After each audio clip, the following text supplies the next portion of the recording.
ब्राह्मण जड़ भरत ने कहा। उसके ऐसा कहने पर उसकी पत्नी ने पति की आज्ञा से उन विप्रवर के लिए अति स्वादिष्ट अन्न तैयार किया। हे राजन, ऋभु के यथेच्छ भोजन कर चुकने पर निदाग ने अति विनीत होकर उन महामुनि से कहा।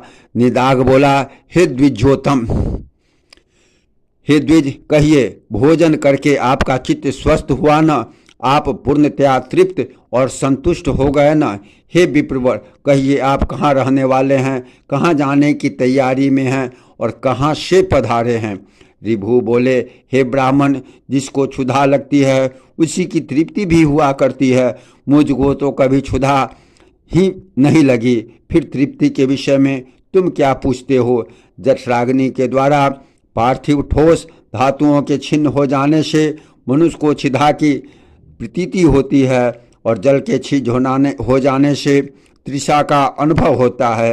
हे द्विज, हे क्षुधा और तृषा तो देह के ही धर्म है, मेरे नहीं। अतः कभी क्षुधित न होने के कारण मैं तो सर्वदा तृप्त ही हूँ।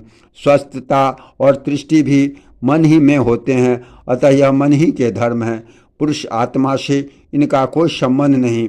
इसलिए हे द्विज, ये जिसके धर्म है उसी से उनके विषय में पूछो। तुमने जो मुझसे पूछा कि आप कहाँ रहने वाले हैं, कहाँ जा रहे हैं तथा कहाँ से आए हैं, सो इन तीनों के विषय में मेरा मत सुनो।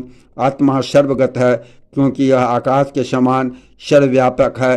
अतः कहाँ से आए, कहाँ रहते हो, कहाँ जाओगे, यह कथन मैं कैसे सार्थक हो सकता है? मैं तो न कहीं जाता हूँ, न आता हूँ, न किसी एक स्थान पर रहता हूँ।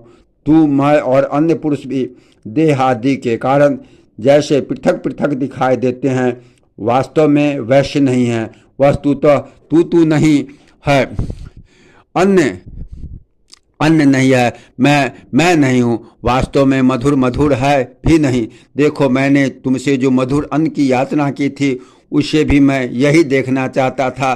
तुम क्या कहते हो?